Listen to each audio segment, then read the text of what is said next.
नमस्कार, मैं अमर खान। आज हम बात करते हैं कन्नड़ और तेलुगु फिल्मों की अभिनेत्री रान्या राव। वो सिर्फ अभिनेत्री नहीं, मॉडल भी हैं और काफ़ी टाइम से, लंबे समय से कन्नड़ फिल्मों में काम कर रही हैं, मॉडलिंग भी कर रही हैं। अच्छा खासा रुतबा है, अच्छा खासा पैसा है। उनके फादर साहब, उनके पिताश्री रामचंद्र राव डीआईजी लेवल के अफसर हैं कर्नाटक के अंदर। मतलब बड़ा जिसे कह सकते हैं रॉयल फैमिली से बिलोंग करती हैं, अफसर्स फैमिली से बिलोंग करती हैं, जिसे हम कह सकते हैं कि किसी बात की कोई कमी उस फैमिली में नहीं है, जिस फैमिली से ताल्लुक़ रखती हैं रान्या राव। अब सवाल ये उठता है कि अभी आपने खबर सुनी है, पिछले दिनों कितनी बड़ी खबर चल रही है कि रान्या राव दुबई से सोना ला रही थी और वो पकड़ी गई। कस्टम वालों ने उनको पकड़ लिया, इस तरह से पकड़ लिया, उस तरह से पकड़ लिया। इस तरह की ज़रूरत क्या पड़ती है? लोगों का लालच आप देख सकते हैं। रान्या राव की ज़िंदगी अच्छी खासी चल रही थी, फिल्मों में भी काम कर रही थी, मॉडल भी अच्छी है। परिवार में पैसे की कोई, मुझे लगता है कि जिस तरह से उसके, हालांकि सौतेले पिता हैं रामचंद्र राव, सौतेले पिता हैं उसके, लेकिन एक परिवार तो है ना जिसमें एटलीस्ट इतनी कमी तो नहीं है कि आप गलत रास्ते पर उतर जाओ, तस्करी करने लग जाओ या स्मगलिंग करने लग जाओ किसी चीज़ की। इतना तो मतलब पोजीशन परिवार की वीक नहीं होगी। मुझे बात यही कहनी है कि रान्या राव अच्छी खासी परिवार से ताल्लुक़ रखने वाली अदाकारा भी हैं, लड़की भी हैं, और उनको क्या ज़रूरत पड़ी कि दुबई जाएं। दुबई से बाकायदा उन्होंने एक मॉडिफाइड जैकेट बनवा रखी है। वो जैकेट के अंदर सोने के बिस्किट टाइप के होते हैं, उनको भरती हैं। एक बेल्ट है, बेल्ट के अंदर एक टाइम में 14 किलो, आप अंदाजा लगाइए, एक टाइम में 14 किलो सोना वो लेकर आती है। जैसे परिवार का मैंने आपको बताया कि जब वो आती थी, शुरुआत में आना जाना दुबई शुरू हुआ रान्या राव का, तो लोगों को लगता था चलो सरकारी परिवार से ताल्लुक़ रखती है, डीजीपी लेवल के इंसान की, आईपीएस अफसर की बेटी है, स्टेप डॉटर है, तो मुझे लगता है कि कोई ऐसा काम नहीं करेगी। उनको लगता था ऐसा, तो वो जाने देते थे। एक चीज़ की अति जब हो जाती है तो हर आदमी को शक होने लग जाता है।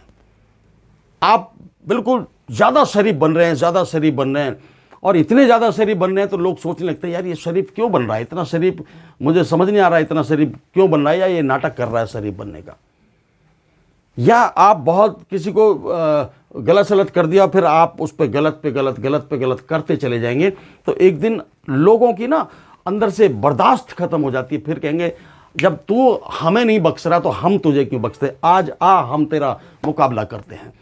अति जब हो जाती है किसी चीज़ की तो वो मुकाबला शुरू हो जाता है, और मुकाबले में फिर आप हार जाते हैं। अति करने के बाद किसी भी चीज़ में, अच्छे काम में या बुरे काम में, जो भी अति करता है वो हार जाता है। वही काम मुझे लगता है रान्या राव के साथ हुआ है।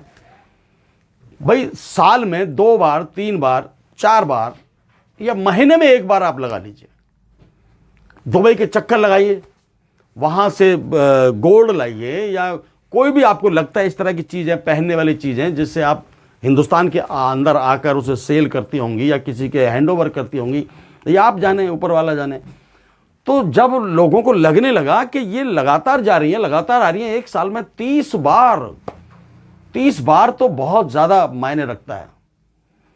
30 बार 15 दिन में 4 बार, और पुलिस को लगने लगा, फिर वहाँ के अफसर्स को लगने लगा कि ये कहीं ना कहीं तो गड़बड़ है, इतना क्या बिजनेस भी इतना इतना नहीं चल रहा है इसका। हालांकि पूरी छानबीन करते हैं पुलिस वाले भी, जो कस्टम वाले होते हैं, कि क्या बिजनेस है। बिजनेस भी कोई नहीं था वहाँ, यहाँ भी ऐसा कोई बिजनेस नहीं था। शूटिंग भी नहीं चली थी किसी फिल्म की या सीरियल की, जैसे आप करने जाती हैं और वापस आ जाती हैं। तो डाउट हुआ, डाउट के घेरे में घिरती चली गई। अचानक जैसे ही आई, उनको चेक किया तो पता लगा, और ज़्यादातर एक तरह के कपड़े पहनते थे। देखिए, चोर कहीं ना कहीं अपने निशान छोड़ देता है। ज़्यादातर जो विजिट रान्या राव के यहाँ हुए, दुबई और भारत के, बेंगलोर और दुबई के, उसमें ज़्यादातर एक तरह की ड्रेस वो पहनती रही।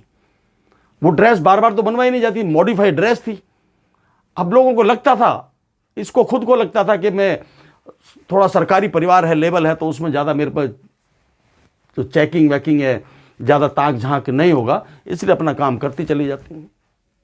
जैकेट में, मॉडिफाइड जैकेट के अंदर खाने वाने बने हुए रखे हैं, सोना वगैरह भर के इधर से उधर, उधर से उधर ला के अपना, जैसी बेंगलोर एयरपोर्ट पर उतनी पहले से ही सतर्क था डिपार्टमेंट, क्योंकि डाउट हो गया था कि इतनी जल्दी दुबई आना जाना कोई बिजनेस भी नहीं है, इतना खर्चा कौन उठा रहा है, क्या कर रहा है। एक चक्कर का रान्या राव तकरीबन 12 से 14 किलो के बीच सोना लाद कर लाती थी। अब आप लगाइए कितना हो गया, तकरीबन 10 से 12-14 के करोड़ के आसपास उसकी कीमत हो गई। अब वो खुद तो लाती नहीं होगी, ना खुद खरीदती होगी, लोगों ने इसको कहीं ना कहीं ये देखा होगा कि भाई ये जा सकती है, ये ला सकती है और पैसा कमाने में इंटरेस्ट भी है, तो इसको कैच किया जाए। बहुत सारे तस्कर हैं, स्मगलर हैं, उन्होंने कैच किया होगा कि रान्या आपको एक विजिट का आपको इतना लाना है, हमारा बंदा मिलेगा, हम दे देंगे सोना, आप इधर उधर डाल के उसको ले आना। ये जैकेट जो मॉडिफाइड जैकेट और बेल्ट है, मुझे लगता है ये भी इसने खुद नहीं बनवाई है, ये भी किसी ने इसको दी है, जो सोना इससे मंगवाते हैं। सोने के बड़े तस्कर हैं, ये तो छोटी मुर्गी है रान्या राव। मैं तो सरकार से कहूँगा कि यदि थोड़ा कड़ियाँ खोलना शुरू करेगी तो बहुत बड़े लेवल पर ये आप पहुँच सकते हैं। दुबई से सोना लाकर यहाँ स्मगलिंग करना, तस्करी करना, ये हमारे देश में हो क्या रहा है, मुझे ये बात समझ नहीं आ रही है कि आदमी के पास पैसा भी है, खूबसूरती भी है, बच्चे भी हैं, पति भी हैं, एक कैरियर भी है, ठीक है, अपना गुजारा चल रहा है, फिर इस तरह के गंदे लालचों में फंसने की वजह क्या है? रान्या राव के पास क्या कमी रही है? किसी ने बोल दिया कि एक विजिट आप करोगे 13 से 14 लाख रुपए आपको मिल जाएंगे, बस ये खुश हो गई। इसको ये पता था कि मैं आईजी लेवल के बंदे की बापू है मेरा आईजी लेवल का बंदा, तो मेरे को कोई पकड़ेगा नहीं, सरकार मेरे ऊपर उंगली नहीं उठाएगी। एक बार नहीं उठाएगी, 2 बार नहीं उठाएगी, 10 बार नहीं उठाएगी। भाई जब आप लगातार करते ही रहोगे ये काम, तो कौन बर्दाश्त करेगा, कौन देखेगा, कौन चेक नहीं करेगा कि सबकी ड्यूटी है वहाँ पर, सबकी आंखें हैं वहाँ पर। वाह, कायदा जब आई और गई और पकड़ी गई, फिर क्या रह गया, क्या इज्जत रह गई, क्या पैसा रह गया? जितना कमाया होगा वो पुलिस निकलवा लेगी, और इज्जत जो मार्केट में थी वो तार तार हो गई।